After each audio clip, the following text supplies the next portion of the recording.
Selamat pagi saudara, hari ini saya berada di Puklea di Thailand bagian utara, berbatasan dengan negara Laos. Beberapa hari di sini saya diberi kesempatan untuk melatih hamba-hamba Tuhan dari beberapa negara, dan ada berkat yang luar biasa yang saya yakin kalau kita bisa mendengarkannya akan menjadi berkat juga bagi saudara. Saudaraku, ada beberapa teman di sini yang melayani Tuhan dengan resiko tantangan yang luar biasa, khususnya di negara-negara komunis seperti Vietnam, Laos. Tetapi mereka punya komitmen yang luar biasa. Mereka bisa bertahan dalam penderitaan.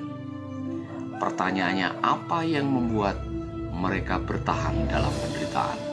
Di tengah-tengah aniaya, kesulitan, para hamba Tuhan yang tetap melayani Tuhan. Bahkan saya kemarin bertemu dengan seorang hamba Tuhan yang dia pernah ditahan di penjara 4 kali. Nah saudara, rahasianya ada di dalam ketaatan. Mereka taat kepada panggilan. Mereka yakin bahwa panggilan untuk mengikuti Yesus dan memikul salib adalah sebuah karunia.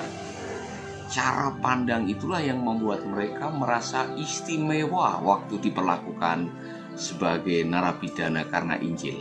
Saudara, saya sangat diberkati waktu merenungkan. Tidak semua orang diizinkan oleh Tuhan menghadapi aniaya waktu melayani. Sama seperti yang dikatakan oleh Rasul Paulus, jika engkau harus menderita, teraniaya oleh karena melayani Yesus, itu adalah karunia. Nah, ada satu yang bersaksi bahwa saat mereka sedang dipenjara, diperlakukan dengan tidak baik, bahkan ada yang tangannya dirantai, mereka merasa seperti ada kekuatan khusus yang mereka juga tidak tahu kok mereka bisa bersukacita. Mereka masih bisa bergembira di dalam penjara, masih bisa menikmati hadirat Tuhan, bisa memuji Tuhan. Dan mereka juga heran, kok saya bisa mengalami seperti itu. Nah, itulah sebabnya Rasul Paulus pernah memberikan nasihat juga kepada jemaat, bahwa aku berdoa supaya kamu diberi kekuatan oleh roh di dalam manusia batinnya kamu, sehingga kamu bisa menghadapi segala tantangan, segala pencobaan, segala aniaya. Dan itu terjadi, saudara. Jadi yang membuat kita bisa bertahan, membuat kita bisa hidup dalam sukacita di tengah-tengah penderitaan dan aniaya adalah kekuatan batin.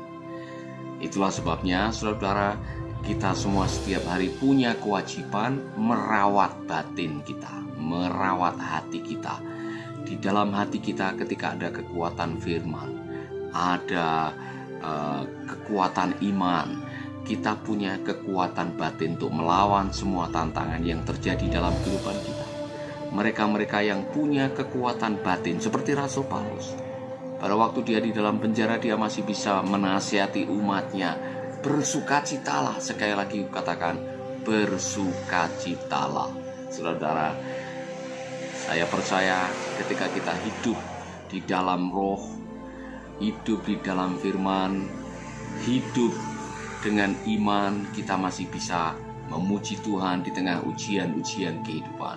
Kita bisa bahkan bersorak-sorai dan tersenyum di tengah tantangan yang kita hadapi. Hiduplah dalam kekuatan roh. Penuhi hatimu dengan kebenaran firman Tuhan, dan saudara bisa menyaksikan dan mengalami kehidupan yang luar biasa. God bless you.